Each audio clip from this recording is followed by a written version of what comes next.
நீங்க பூச்சி மருந்து அடிக்கிறேன்னு சொல்லி பயிருக்கு மேல அடிக்கிறதுல 2 சொட்டு மண்ணுல விழுந்தா என்ன நடக்குது? 1960க்கு முன்னாடி பசுமை புரட்சி வர்றதுக்கு முன்னாடி இந்தியாவோட மண்ணுல ஒரு கைப்பிடி மண்ணுல 2.5 கோடி கிருமி. இன்னைக்கு நீங்க அடிச்ச அடியில 50 வருஷம் 75 வருஷத்துக்குள்ள மண்ணுல 2.25 கோடியை காணோம்.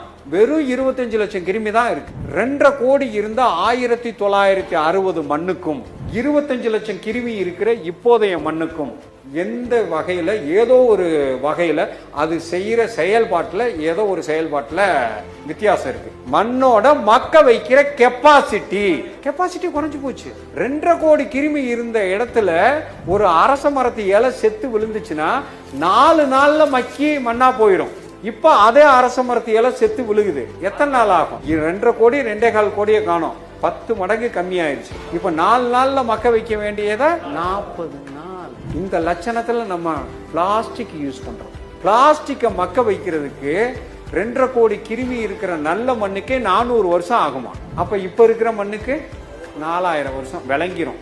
இப்ப நம்ம திருப்பி மண்ணை 2.5 கோடி கிருமி ஆக்கணும்னா என்ன செய்யும்? மொத்தம் வார்த்தை பூச்சி மருந்து அடிக்க கூடாது, களை கொல்லி தெளிக்க கூடாது. இது 2 இமிடியேட்டா 25 லட்சத்தை 2.25 கோடியா மாத்தணும். நவதானியம், பலதானியம், ஜீவாமிர்தம், பஞ்சகவ்யா இது எல்லாமே இயற்கை விவசாயத்தோட அடிப்படையில நீங்க சொல்ற எல்லா பொருளுக்கும் என்ன வேலை? நுண்ணுயிர்களை 25 லட்சம் கிருமியை 2.5 கோடியா மாத்திட்டா நீங்க ஒன்னும் புடுங்க வேண்டாம்.